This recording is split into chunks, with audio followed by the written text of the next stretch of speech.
Welcome to this special edition of the Joko as we are following up on the verdict that has come down in the case against the Uhuru 3. Let me bring on my partner and comrade, Tasha. Good morning, Tasha. Good morning. Good victorious morning. Good joyful morning. Good morning of Yes. relief. Yay, Uhuru. I'm all on Uhuru. Mm-hmm. Good to wake up to. Yes. So things seem to happen faster, right? As we decided to do this to share the press conference after the sentencing of the Uhuru 3. And apparently things moved a lot faster as I got a message from you this morning that things were already happening. Um, an hour before we were to go live, though we decided to just hold off and go live. So this unusual time, things are a little different than usual. Um, we still recognize that we do this on the unceded lands of the Tongva people here in the Los Angeles Basin, as we are ready to, briefly share this morning the outcome of the sentencing hearing. So, Tasha, I'll turn it over to you, as you were the one who brought the news to me. All right. And yeah, y'all, that's the news. And we're just, glad to be an organ of uh, spreading the news far and wide, spreading the issues that the case has raised, and raises, and what it means going forward. We will be returning at 12 to chop it up a little bit more. Maybe one of our comrades in Wazy or Matsamela will be able to join us to give their, you know, uh, unique insights as organizers. Particularly Sister Mwezi is the chair of the Hands Off Uhuru Fight Back Coalition. Um, their particular insights into the developments, and they might be able to join us at 12. Brother James Simmons will be joining us, our good comrade who comes in and shares his expert insights, both as a professor of Africana Studies and as a veteran movement attorney of what must be 40 years, and community organizer. So we're going to capture his insights as well on the issue of free speech, on what kinds of precedents this trial sets, on, let's say, what it means to criminalize dissent. And he certainly has a broad and deep view and understanding of those topics. And so this morning, what we chiefly want to do is share the press conference, the post-sentencing press conference. Yeah, where the folks who went to pack that courtroom, the defendants, our comrades, the fabulous attorneys, yeah, the fabulous dedicated attorneys and other folk, right, got on the mic to say their words of celebration, to share their words of motivation, and to say onward toward more victories, right? And how the ways in which we will continue with the work of dismantling colonialism ideologically and in real time to see liberation and freedom in our lifetime. And so, that being said, do you have any other comments you want to make before we hit play? No, because I'm anxious to, Hear it. yes, and Okay, see how things went down. great. I'm hitting play and we will go with their flow. Uhuru.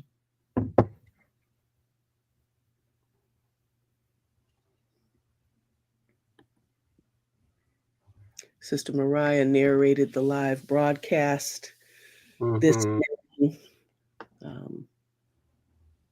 Excellent replay of the reenactments that they've done,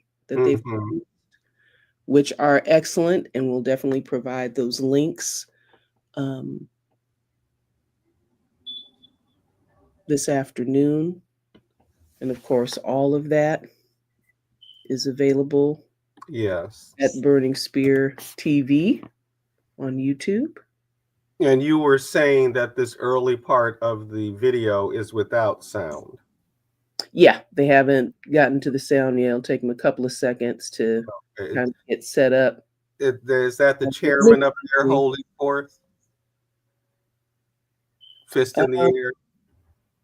Can't really tell at the distance. Can't really tell. All the fists are in the air. Right. And he may be, but they're about to. I see Attorney Mataki Akbar. Look at the solidarity, guys. Look at the Uhuru 3 solidarity here. Look at the support. Live from their Tampa courthouse. Let's see what they have to say.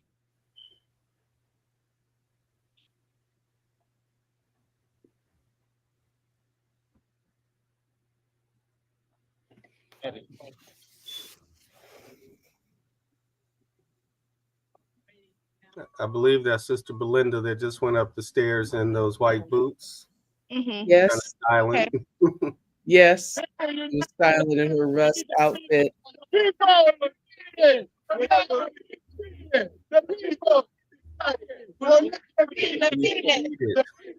united will never be defeated. Exactly why our unity is what the rulers do not want. Ashe.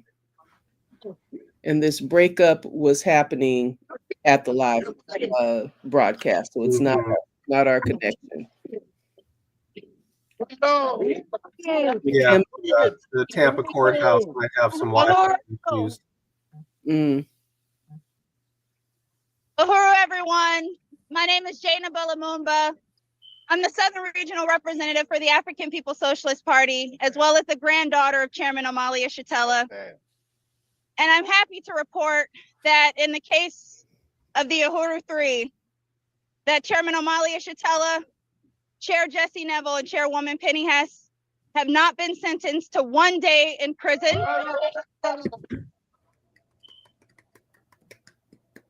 In addition, they will not pay a single dollar for a fine.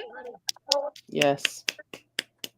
They have also been granted the ability to travel freely. And they have been issued 300 hours of community service, which we already do, as well as 36 months of probation.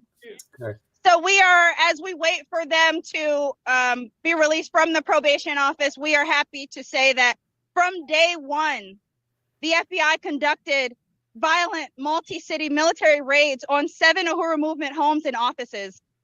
We've waged a campaign that put the state on trial and united forces across the political spectrum in defense of free speech and the rights of the African community to self-determination. When they indicted us, they expected us to fold. They expected us to run or to take a plea, which is mainly how they achieved their 99% conviction rate in federal criminal cases. That's right. We didn't fold. We didn't run. We didn't hide. We didn't take a plea to confess to something that we didn't do. We are fighting and we are winning. We have built an international, non-sectarian, broad-based, anti-colonial free speech movement. The state's objective was not only to imprison 83-year-old Chairman Omali Yeshitela, they wanted to silence us, to criminalize dissent, to force us underground, and to crush the African liberation movement. As Chairman Omali wrote in response to the September 12th verdict, the jury rejected the bogus charge that African people require leadership from Russians or groups characterized as white to define and lead our struggle to end domestic colonialism. Yeah. We salute the people's multifaceted and ubiquitous movement for anti-colonial free speech and democratic rights whose tireless and heroic organizing contributed profoundly towards this massive victory. The U.S. government did not intend to lose their case on the charge that the Uhuru movement was working for the Russians. Their political goal was to use the foreign agent charge to deny the legitimacy of the Black liberation movement when we criticized the U.S. government for its treatment of African people. Their charge that we are foreign agents was meant to mute the significance of our criticisms of the killings of Black men and women by the police, the mass incarcerations of our people, the gentrification and other forms of colonial terror on our communities by saying that it was actually the Russians who told us to say it. The U.S. government expended a tremendous amount of resources, at least tens of millions of dollars, and hundreds of FBI agents and other government personnel to carry out this sham trial.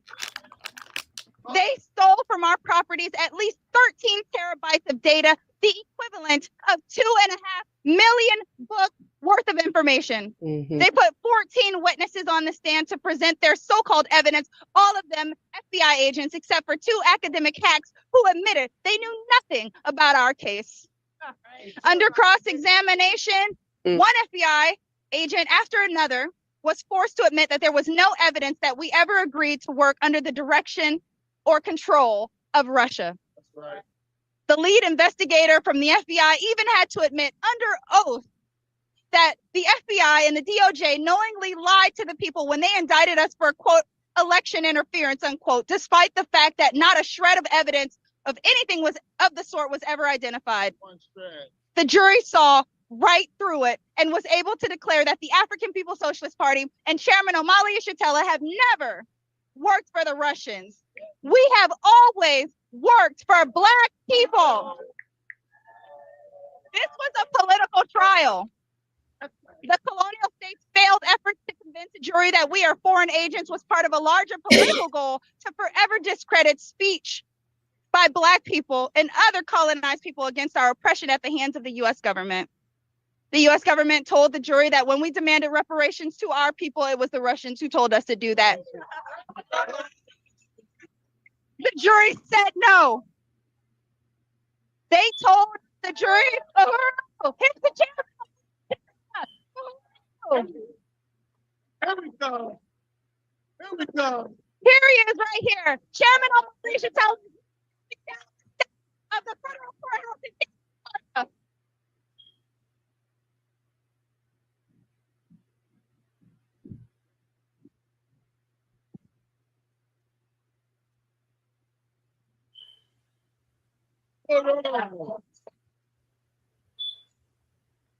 How's that? Yeah, we're gonna talk about these incredible lawyers. Yeah, yeah. Yeah, one of them said, not one day, not one dime. Not one day, not one dime. So, not yet Uhuru. Not yet Uhuru. Not yet Uhuru. I just would like to express our appreciation to all of you for being here all along with us and giving these incredible lawyers this foundation to stand on, right? And able to walk into the lion's den with great confidence and just did a splendid job. And if you listen to what the judge had to say, he said what our lawyers have been saying all along. That was the thing that I was so impressed by. Our lawyers, the lawyers have been saying this all along. And our lawyers have said that we shouldn't be here. We had a lawyer who said that if this thing even goes to trial, that it's an assault, a major assault on the First Amendment. And so I just wanted to acknowledge everybody here and the power of the people. The power of the people. I want to say that the only reason this discussion is happening right now about free speech, and the judge was given an opportunity to make the rulings and make the statements that he made, the only reason he was given this opportunity is because we fought. If we had laid down, we wouldn't have had this discussion. And the discussion we've had up to now, I'm sure, is going to play a role in our appeal. And this has just been a splendid journey that we've been on just in terms of the time here. These are incredible lawyers. And I think we've opened up an entirely new era in terms of political lawyers. I haven't seen anything like this since the 1960s. Yeah. And how's that? Addie. Addie. Addie, yes. Addie said.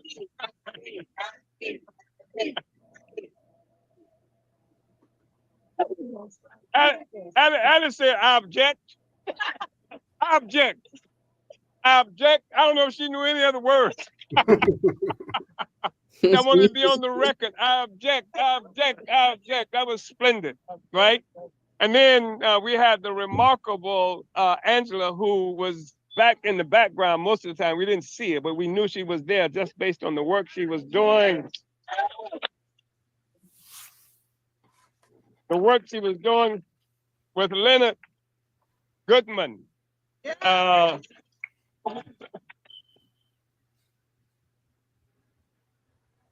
Leonard, as far as I was concerned, drew first blood. Somebody. Yeah. When he came out with the motion to drop the charges, to get rid of the charges, and he did this remarkable piece that used our 14-point program, used who we were, the history of our movement as the basis for it. It was an extraordinary piece. And then there's the Uhuru man.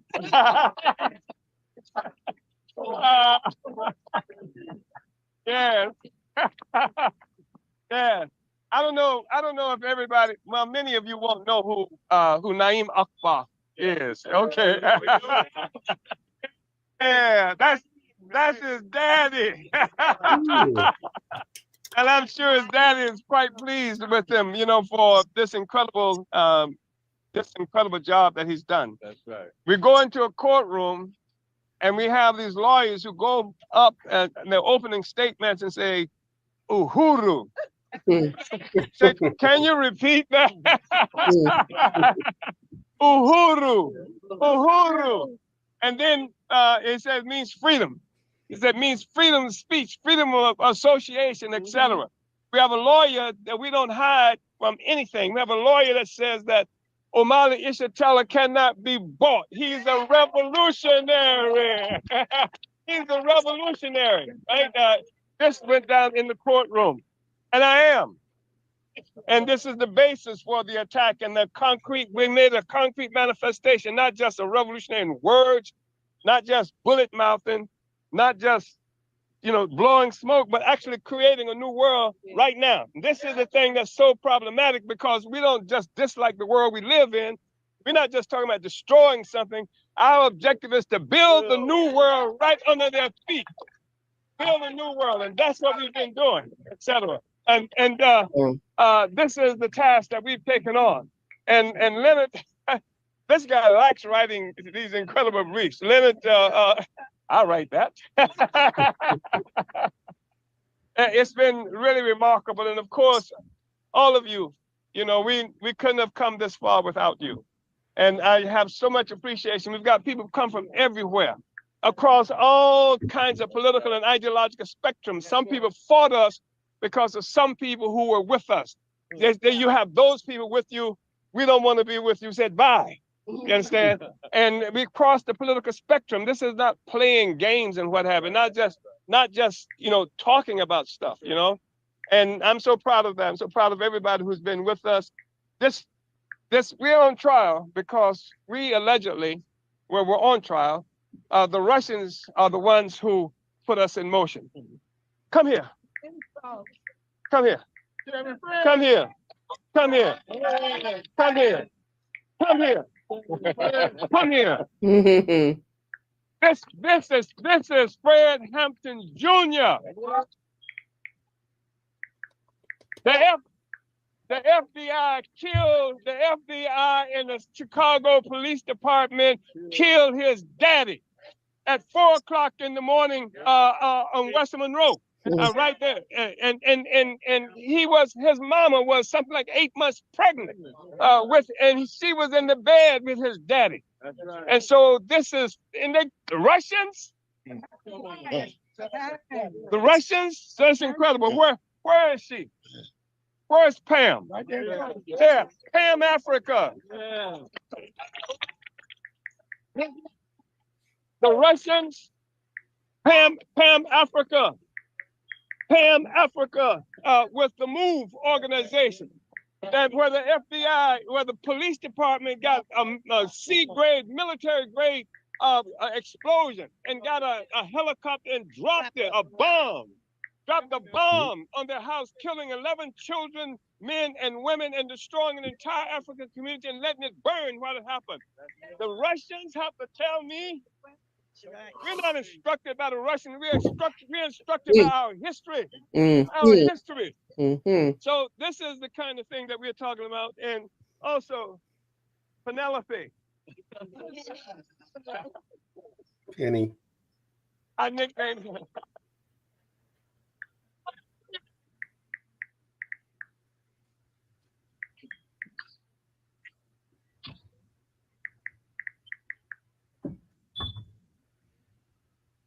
Not one day, not one time. Penny Hess. Yes, Penny Hess, my dear comrade. Yeah. How many years? 40? How many years, Penny? 30, almost 50. Almost 50 years. Mm-hmm. So we're not a fly-by-night organization. We've been serious from the very beginning. We continue to be serious. There are all kinds of people and groups here, and I'm not going to say too much more. Where's Jesse? Oh.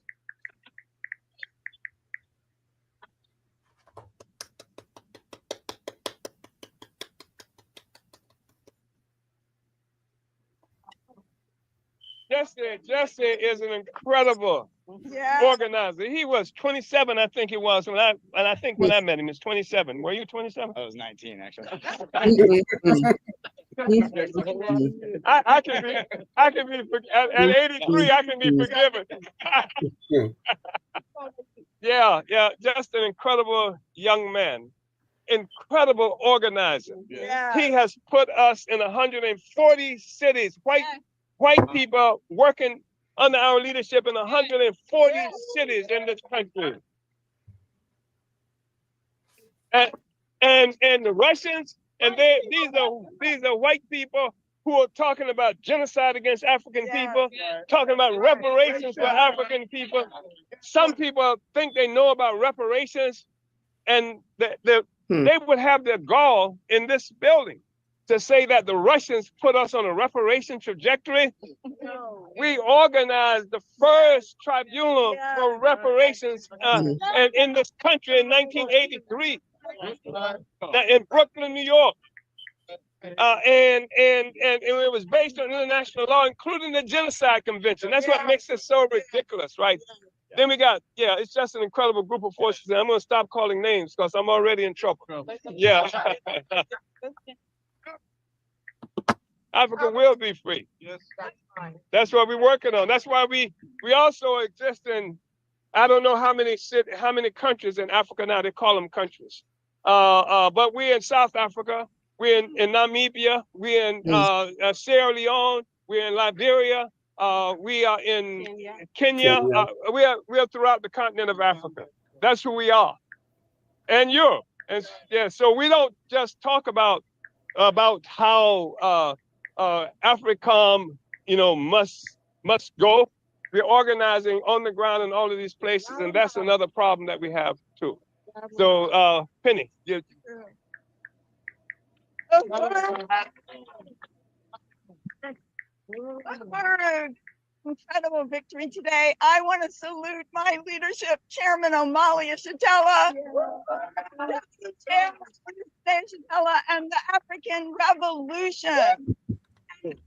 That this is a victory for the reality that the party and the chairman created the white solidarity movement in part to break the isolation that the US government has imposed upon the African liberation movement.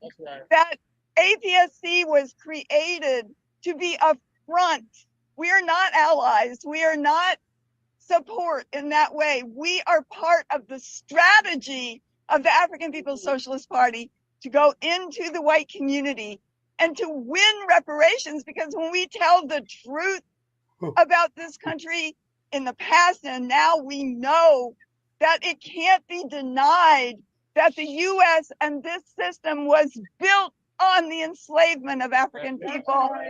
It was built on the genocide of the indigenous people. Free Little Peltier. Yes. Free Little Peltier.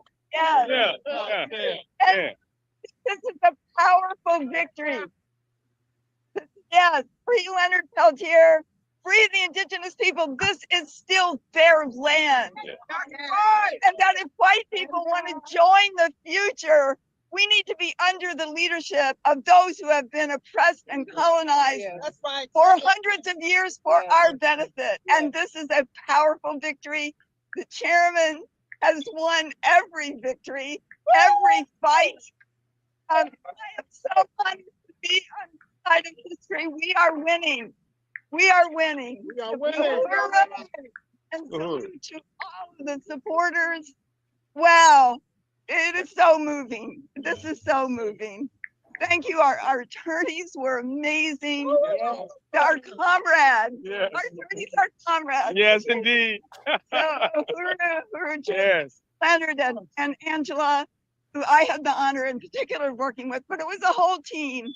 Addie, Utaki, Tominski. Wow. And they all brought their own distinctive style, and it was just incredible. And I also just want to salute really quickly my comrade Jesse Neville, who I unite, is an amazing, powerful, also the Uhuru lawyer in a lot of ways. Jesse's going to law school. He didn't know it before this trial. Yes. So yeah, come on, Jesse. Uhuru.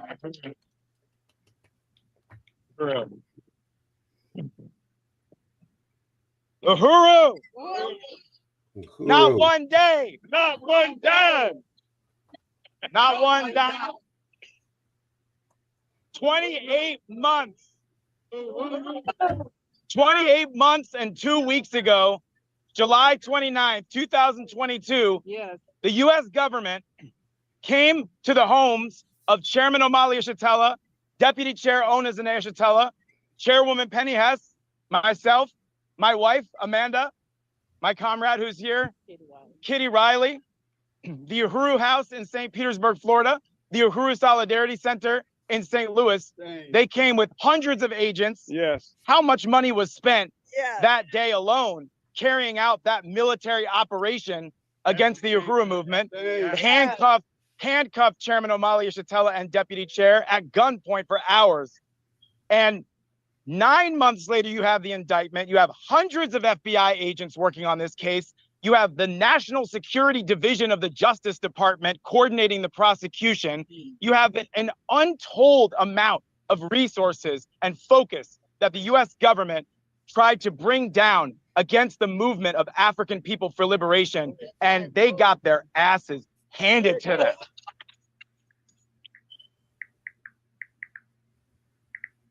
And that is a testament. That is a testament to all of you, but above all, it is a testament to the relentless, indestructible leadership of Chairman Omali Yeshitela, the African People's Socialist Party, Deputy Chair Onas Yeshitela. And I consider it the greatest honor of my life up to this point to have been targeted alongside my two heroes, the leaders who have been the greatest inspiration to my life, Chairman Omali Yeshitela and Chairwoman Penny Hess. Yeah. Right. So I just want to finish by saying that as Chairwoman Penny said, that this is a time now for all white people who want to take a stand to join the Uhuru Solidarity Movement, because this victory proves nothing will ever silence the voice of African people, of oppressed people, colonized people struggling for their liberation, for their self-determination, and from the voice of white people saying, we stand in solidarity with Black power. We stand for reparations to African people. We stand for a free Palestine. We stand for a free indigenous people, free Leonard Peltier, free Mumia Abu Jamal, free all African, indigenous, and colonized peoples everywhere. Our voice will never be silenced. Uhuru. A people united will never be defeated. A people united will never be defeated. Charles, check up. We come all the way from New York City, the Operation Power Organization D12, to sit and hear a judge. I'm not going to give them a fine because they're just going to raise the money anyway. Well, he gave them community service, time served. They've been serving in the community. This was a powerful victory, but this is just the beginning. Yeah. Now we got to take this back to New York and get justice for Neely, that coward who choked him to death and the courts let him loose. We got to take this across the country, across the world, and we won't stop until we fully liberated as a people from colonial oppression. Right on to the chairman, right on to our movement, and right on to all of our political prisoners who are still behind the walls. We say, free them all, free them all, free them all. Free them all. Right ahead, right on. And my wife, Inez, I want to say before the chairman gets me in trouble, my wife, Inez, who I've been married to for 42 years, we've been in the struggle for 110 years combined. We've been living on this planet for 152 years. So I think we know a little bit about what we're talking about here. And that's why we're with the chairman and the movement.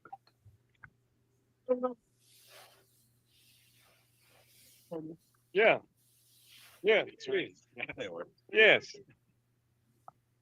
I just want to add, just taking on the federal government is challenging for anyone, but I've never seen three braver people than the Uhuru Three. And I would say, especially for a man who's 83 years old, this takes a lot of stress, a lot of strength. And for a lady, my lovely client, Penny Hess. And I also want to thank Judge Young for, we've had our disagreements with him, but today he saw that that these are people that have been doing this work for 50 years. Their positions have not changed against colonialism, for Black liberation. Their positions didn't change in 2015 when the chairman took a trip to Moscow and participated in a conference. It's absurd. The judge recognized that today, and I want to thank Judge Young for that. And thank you all for your support. Yes, right on.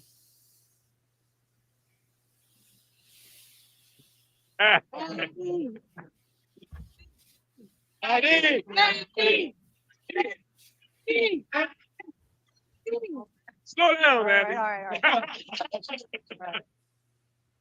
right. In the beginning of this case, I remember talking to the prosecutor, and what stands out the most is the change in his demeanor over the last couple of years. I thought he did a great job. I appreciated everything, but to see the government present a case and change their arguments and to make the statements that were made today and for the judge to see through that is very satisfying. And I just have to say that it's been an incredible journey. I appreciate all of you. I've said it a million times, but it's beyond an honor to represent the chairman. And we have won.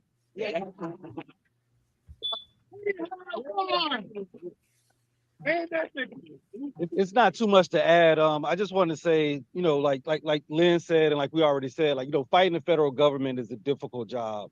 And most of the time you're defeated before you even walk through the door. And they assume that you're defeated before you walk through the door. But they didn't realize who our clients were when we came through the door, and there was no option to lay down. And with it not being an option to lay down, we stood up for the last 2.5 years. We stood up against all that they bought before us, the 2 million books that they bought before us of what they considered evidence. And like you said, at the end of it, the judge saw and realized what we have been saying the whole time. That this is a group, whether you agree with them or not.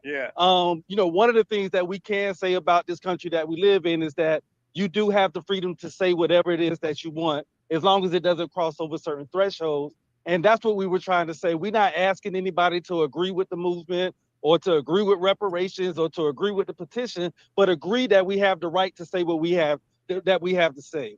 And that's what we were speaking out against. So one of the good things I think that came out of this trial is that it identified that in 2015, 2016, around that time, that's when all the police killings were going on. And that was the time where they were being reached out to by INOF and other people throughout the world, identifying the crimes that were taking place in the United States. And because of that drew attention. And because of that showed that the African People's Socialist Parties and other people like that were in the forefront to say we can't stand silent or idly while Black men are getting killed by law enforcement.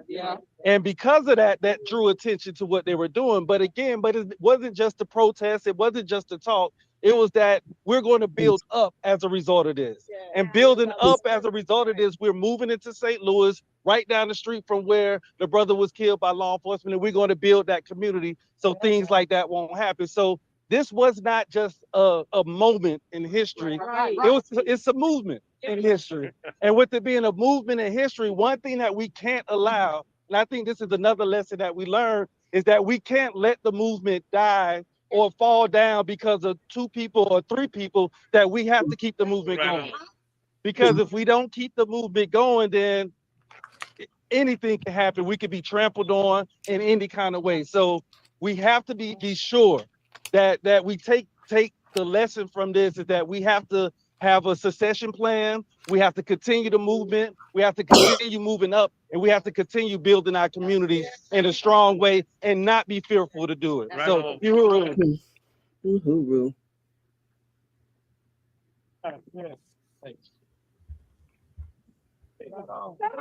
Thank you very much. Neville, when you talk about white guys, there ain't no more white person here today than me. I don't mean that just by the color of my skin. I mean that by the ignorance that I possess about Chairman O'Malley and his movement. One of the things that came across in meeting with the chairman and meeting with the Uhuru 3 and the wonderful people that have surrounded them is they have something to say. And they have a right to say it. And I have a duty as an American to listen to it. But I can't listen to it if they shut them up. Now, we have been blessed. This is the battle of America that took place here today. And I know we think that what happened in there is a victory, but it's a defeat. Why? Because not every American has the courage of Chairman O'Malley, Penny, and Neville. Not every American has this legal team standing up behind them. This is a chilling impact on every American citizen who says, I thought I had a right to speak, but if I speak out, I'm going to spend 2.5 years standing to judgment in front of a court that never loses. And so they shut up. And they don't just shut up, they don't listen. If this is going to work, if your movement's going to work, you have to bring people like me into it so that I can listen to you, that we can share things, that we can grow, not as a black nationalist movement, but as an American movement together to try and right the wrongs. But we can't do that if we don't communicate, and we can't communicate if we don't speak, and we're not going to speak if the government thinks that it can charge us, make us spend a whole bunch of money for 2.5 years to what? Get a probation sentence. Is this what the government did? This wasn't about you, Chairman. This is about me. This is about everybody in the city of Tampa, everybody in America, because it can happen across, well, I'm talking about Americans at first preach, but across the world too. But the point is, what they did here is an assault on every American. I don't know why the people driving, the people at home, you should be here too. This is your fight. They fought your fight, and the fight's not over, Chairman. I'm going to commit myself to working with you, going to St. Louis and learning about you. I encourage all other Americans to do the same thing. I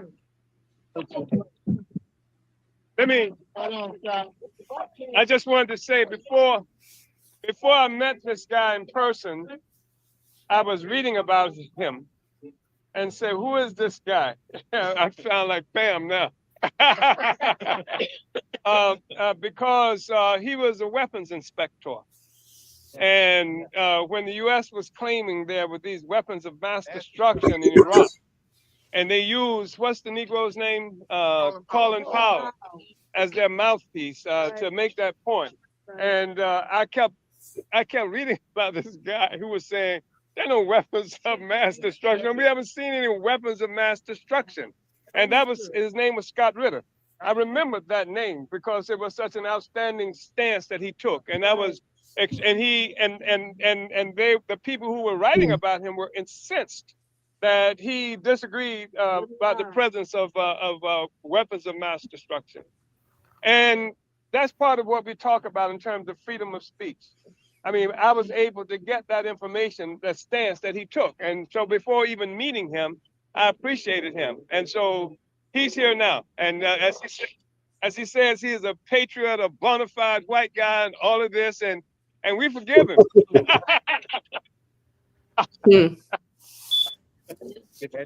Yeah. And so I just wanted to, Angela, what this do?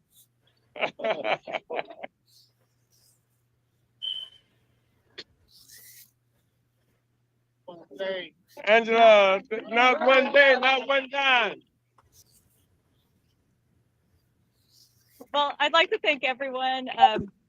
Just following off of what Mr. Ritter said, I think this case there's been a great opportunity for people to be drawn together. When I saw Chairman Omali Yeshitela speaking with Tucker Carlson, I thought for a minute, what world are we in? But no, I realized the government's given us a wonderful opportunity. Yes. So, you know, and again, going up a federal case is never an easy task, but I usually don't have clients that give me so much to work with. So I just want to, you know, I appreciate these people. It's amazing their commitment to this work. Unfortunately, I decided to shut up before I got to tell you how wonderful Penny Hess was today. So, but I thought I should stop while I was ahead. So I'm definitely happy with this outcome. And I thank everybody and all the support that we've had along the way. Right. And I can't express my appreciation for Mutaki and Addie and Lynn enough. They've been a great team to work with. Thank you. Wonderful.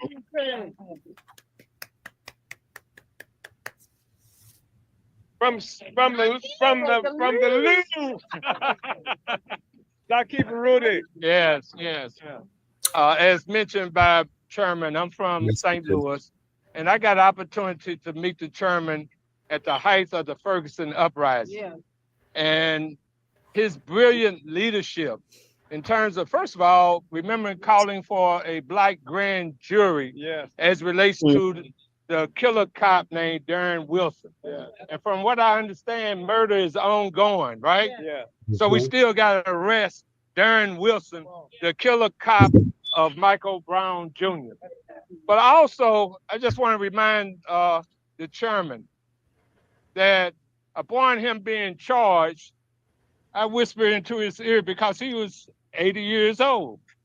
Damn, you need to be like Assata Shakur. Get the hell on out of here. You know, to a free socialist country. However, he stood resolute, along with Penny and Jesse And I have to compliment them because as white people, you know, it's easy to cave in and go state evidence, but they have stood resolute. Yeah. So, and my last comment, reflecting on what Scott was saying, this is for me bittersweet because it's a damn shame. That's right. That this government has spent millions of dollars when you got people homeless out here.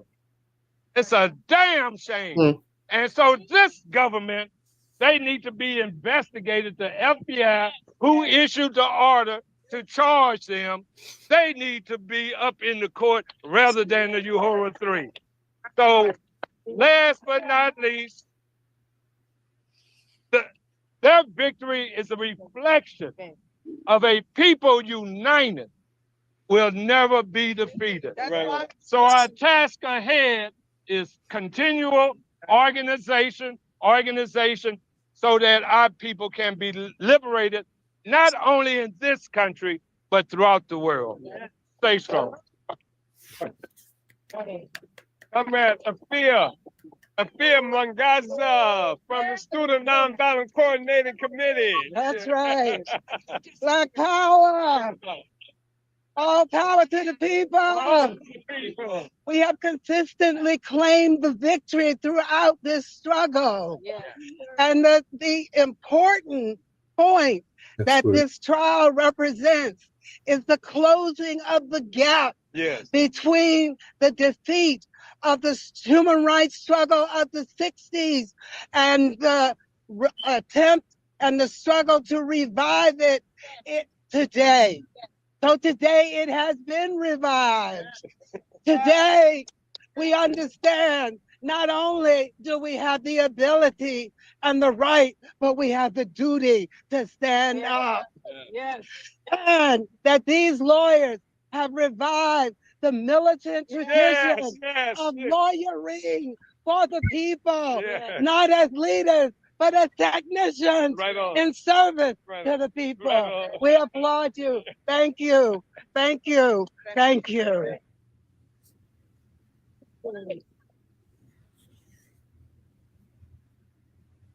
On behalf of the Center for Political Innovation, I would like to just give and express our deep admiration for the three defendants and what they put up with, what they struggled, how they endured. I also want to say that the Foreign Agents Registration Act, an absurd piece of legislation, was the basis of this prosecution. And that piece of legislation needs to be overturned. The Foreign Agents Registration Act is a threat to all Americans who advocate peace. It essentially criminalizes being friendly to other countries, and that piece of legislation needs to be overturned. That law is a threat on all Americans who advocate peace. We were honored as the Center for Political Innovation to raise this case at the United Nations, to raise this case at the World Youth Festival in Russia, and we will continue to raise this case. A full pardon needs to be granted to the Uhuru 3 because Donald Trump saw how that legislation could be weaponized against his own supporters as well. So Donald Trump needs to give a full pardon to the Uhuru 3 when he takes office. Thank you very much.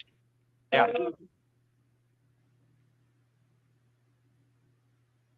I want you to know that every enemy of the United States is our friends and our comrades. Yeah. We have great appreciation for the role that Russia and Putin have played in the revolution worldwide. And we condemn America's imperialism and Zionism all over the world. The United States is the #1 terrorist nation in the world. They're the #1 criminals in the world. And they got prisons all over the world with all the good people in them. And I say, burn down all the damn prisons. Burn them. And they rape in Africa. They committing genocide and killing millions of people in the Congo as we talk. They committing genocide on the Palestinians on land that they know don't belong to them. And Israel is nothing but a military base for the United States. And Congo, they stealing our natural resources. They got thousands of industries down there digging holes taking our diamonds and gold and leaving the people starving. We are African people, and we must unite all over the world. We must build worldwide armies, and we must defeat the United States. We must defeat them punk-ass Democrats and Republicans of the whole America. Our fight is for Africa. Our fight is for liberation. And I want to warn the imperialists, warn the United States, that freedom fighters all over the world are up in arms, and they will lay their lives down before they lay their arms down. Death to America. Uhuru! Uhuru! Long live Africa! Archer works. Check off Uhuru.org for the itinerary, but it's located at 1910 North Ola Avenue. Okay. And so it ends and going on with the next part of the day. And I think they're about to go to lunch and breathe and celebrate and cheer. And I believe, still haven't heard any different, that they'll be coming back, and we expect to be able to tap into a stream for the summation and rally, the final part of the day, reflections, and a final gathering of the people. And if things are on schedule, that's a little more than 2 hours from now. If things are on schedule, it's a little more than 2 hours from now. Which we must expect. Yes, which we expect. And so if their itinerary changes, then that's fine. Our itinerary won't change.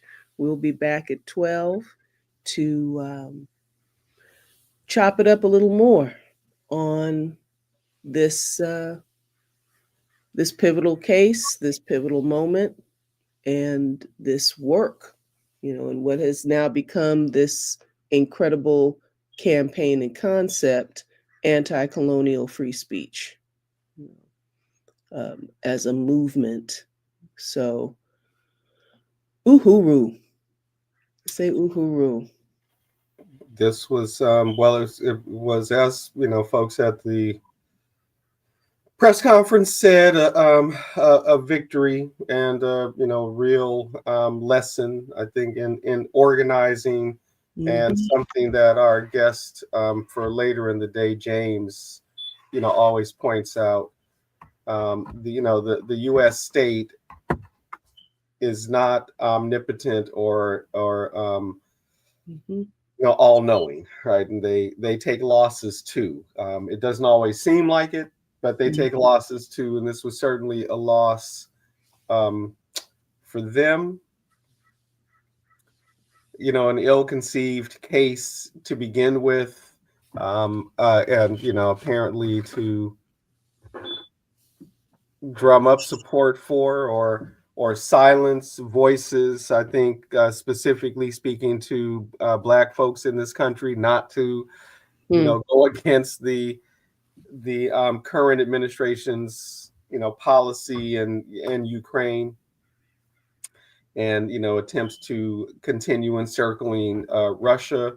I personally don't have much confidence in the incoming administration, despite all the noise about the being Russophiles and whatnot. They were Russophiles if that was the case during the first Trump administration, and which was sending weapons to Ukraine, and bragged about sending even more offensive weapons than the Obama administration. So they're partners in it, whatever their competition, as ruling class parties, right? Republicans and Democrats, and I don't even know if those names are still even accurate anymore. But this is a victory, right? That as someone, was it Zaki Baruti right there at the end? this is an example of the people united will never be defeated. Mhm. So yeah, 2 years, 2 years, 4 months, and some days, as Jesse pointed out, and really relentless organizing and refusal to let this happen. I, do want to applaud the judge for making the proper decision, not making a political decision, but Mhm. making a reasoned, decision, a reasonable, Mhm. just decision Mhm. in this case. So, Mhm. yes, victory, and the struggle, continues. A luta continua. Mhm. Not yet Uhuru, as the chairman said. So, Mhm. um, Mhm. yay! Well, we will see what's next, right? We'll see what's next, and where we go from here. But it is good to know that at the very least, we don't have to, consider, seeing Chairman O'Malley or Chairwoman Penny Mhm. or Mhm. Comrade Jesse, in jail, in prison. Absolutely. And burdened with some uh, ridiculous and onerous fine Mhm. that can never be paid. That can't Right. even be, but with huge difficulty. And yeah, Exactly. that itself is a victory, and one of that vulnerability of the state to the people of character, to people Mhm. who choose to act in accordance with conscience and truth, as you Yeah. said, rather than within politics and power grabs and power surges and all of that. So yeah, salutations to Judge Young. Yes, and Okay. perhaps this bodes well. I'm not sure, what the progress has been, but we saw Scott Ritter on the mic, and I know that Mhm. earlier this year, he was indicted Mhm. for on the same charge, really, because he's Mhm. been an outspoken critic of U.S. policy, Mhm. particularly in Ukraine. Mhm. Mhm. And as the chairman pointed out, going all the way back to the second Iraq War, and speaking out against that Mhm. false precedent for invading Iraq the second Yes. time. And Mhm. as I sit here, I'm realizing, and that was 20 years ago now, Right. more than 20 years ago. Mhm. Um, Mhm.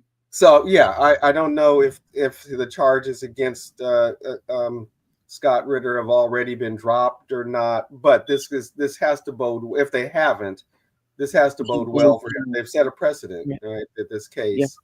And I think I think they would be hard pressed to find that an American patriot like Yeah. Scott Ritter, Yeah. in a genuine American patriot. U.S. look, is a foreign agent, right? And Mhm. again, this Mhm. weaponizing of free speech Mhm. by the current administration. And Mhm. we will see, the reactions, responses, work of the incoming administration, and how they will seek to suppress the civil liberties of citizens and residents. Because I personally don't have any faith in them to do the right thing. Uh, No. the judge did the right thing. And more Mhm. than that, all of the people, groups, individuals who got behind the Uhuru 3, Mhm. and that, that wonderful, what do they call it? The unintended consequences, for the state. Mhm. This indictment really precipitated the growth of the Uhuru movement. Mhm. Mhm. More party members, more Mhm. solidarity members. Mhm. So if the point was to silence them, Mm-hmm. Not only were they not silenced, They're amplified. they're amplified. Mhm. Exactly. Mhm. So, victory, and And let's not, let us claim the victory. Mm-hmm.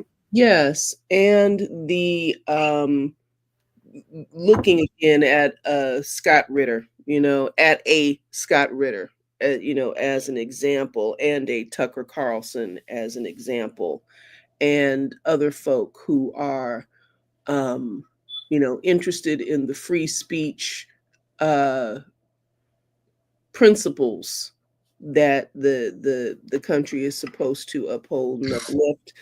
Um, so this fight back, this anti-colonial free speech fight back approach, an innovation, has also extended this coalition to a broader discussion of people's radical unity um, across superficial positions, what people appear to believe. It's tremendous for a Scott Ritter to say, I have been ignorant, I'm going to go and learn more. He didn't say, I'm now going to become a anti-colonial, anti-imperialist advocate. I'm going to become, but because of this issue, I'm going to go into the house of uh my supposed foe to find out, to eat this meal, see what is it, who are you really talking about. So it's amplified the message of the uh African People's Socialist Party, of the Uhuru movement, across all kinds of lines, within its political communities and expected allies, and also outside of that community, And so this whole value, this whole notion, this underlying principle of a better world for everyone, yes, organized around the liberation of African people for a series of a whole collection of historical, theoretical, strategic reasons, but that it's about a better world for an actual better world for all people, and that's a powerful vision, that few folk um, cannot be compelled by, So I look forward to, seeing what this amplification is going to mean, Mhm. and, how this is going to flower um, this liberatory politic, how it's going to bloom. So I have to say that I think we give Tucker Carlson too much credit. I seriously doubt his actual commitment to freedom of speech. I Mhm, think he's a much more political person than that. And mhm, if his boy was in office, he would not have invited anyone on. mhm, And I'm just, I seriously doubt his commitment, right? That mhm, um, he is tactical enough to bring on, those who will, um, have a critique of his, political opponents. mhm, I doubt his sincerity. However, I mhm. recognize, though, the enemy of my enemy is not necessarily my friend, Not but at all. can be of tactical use. Mhm, So I think you've got to take that point. You got to take that platform to get the word out. But Tucker Carlson, I think Jon Stewart was correct. Tucker Carlson is a tool in in many ways. mhm. And if his boy were the president and this had gone down, I seriously doubt that he would have offered that platform. However, we got to be strategic. I could see him being opposed to any Democratic administration, and will therefore offer, that platform if it looks like a critique of his enemies as he sees them. So I don't want to give him no credit, right? I want to give credit to the Uhuru movement for having the good sense to go on and reach that audience.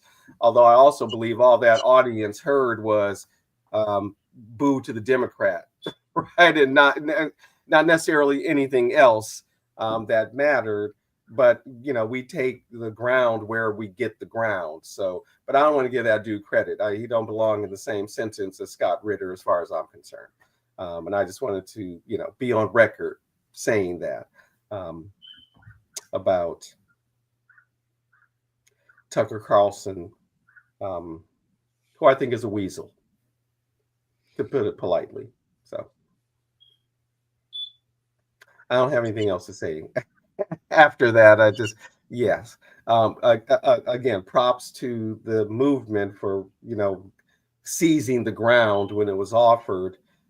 No props to him for being a political operative and, doing what any political operative should do under those circumstances. I knew what he believed about democracy, free speech, and all that other stuff when he was sitting with in the royal box with candidate Trump during the convention. So, just had to say that. I don't want to give him any undue credit because I don't think he deserves as much as he might be getting. So we're more than an hour now, and we need to get back in 2 hours. And there are a few things to do between now and then. So, would you have any closing thoughts? My closing thoughts are my opening thoughts. Just feel so fortunate and privileged to have enough resource, consciousness, and fire to help spread the word of this victory. My salutations and heartfelt joy for African People's Socialist Party, the Uhuru movement, the people who work with and support Chairman O'Malley, Penny, and Chairwoman Penny, and President Jesse. Mm-hmm. I think he is president of the Uhuru Solidarity Committee, or at least chair. Committee. Yeah. Mm-hmm. That their hearts and their souls are relieved, and yes, are further, empowered in their, righteous, vigorous, and robust work. Just, enjoy even for that. So, just be so glad to play a part in celebrating this moment and spreading the word. Yes, that's it. So with that, we will be back in just under 2 hours to, as you mentioned earlier, to check in on the summation and rally that follows this press conference after the sentencing hearing. Luta continua. Victory is certain. Uhuru means freedom.